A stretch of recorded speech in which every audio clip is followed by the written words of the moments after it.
তো তোমরা আগের ভিডিওতে দেখেছো আমি চড়কের দিনে আমাদের পাড়াতে যে ঝাঁপ হচ্ছিল সেইটা ভিডিও করেছিলাম।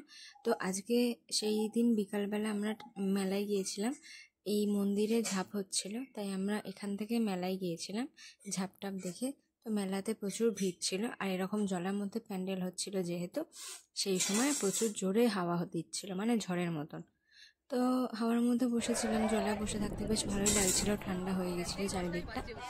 তারপর দেখো সন্ন্যাসীরা এসে গেছে, সন্ন্যাসীরা চড়ক গাছ পুজো করছে। তো সন্ন্যাসীরা এবার চড়ক গাছে উঠবে, ওঠা দেখে আমরা তারপর বাড়ি চলে যাব। ওদের উঠতে উঠতে অনেক লেট হয়ে গেছিলো, 9:30 10টা বেজে গেছিলো চড়ক গাছে উঠতে এবছরে। তো এই দেখো সন্ন্যাসীরা চড়ক গাছে উঠেও পড়েছে, বেশ ভালো লাগছিল দেখতে। কিন্তু বেশিক্ষণ দেখতে পারিনি, আমরা তাড়াতাড়ি বাড়িতে চলে এসেছিলাম, কারণ অনেক রাত হয়ে গেছিলো। এবার যেহেতু ঝড় উঠেছিল তাই আমরা বন্ধুরা মিলে গেছিলাম, চলে এসেছিলাম বাড়িতে। তো লাস্ট পর্যন্ত তোমরা ফুল ভিডিওটা দেখতে থাকো।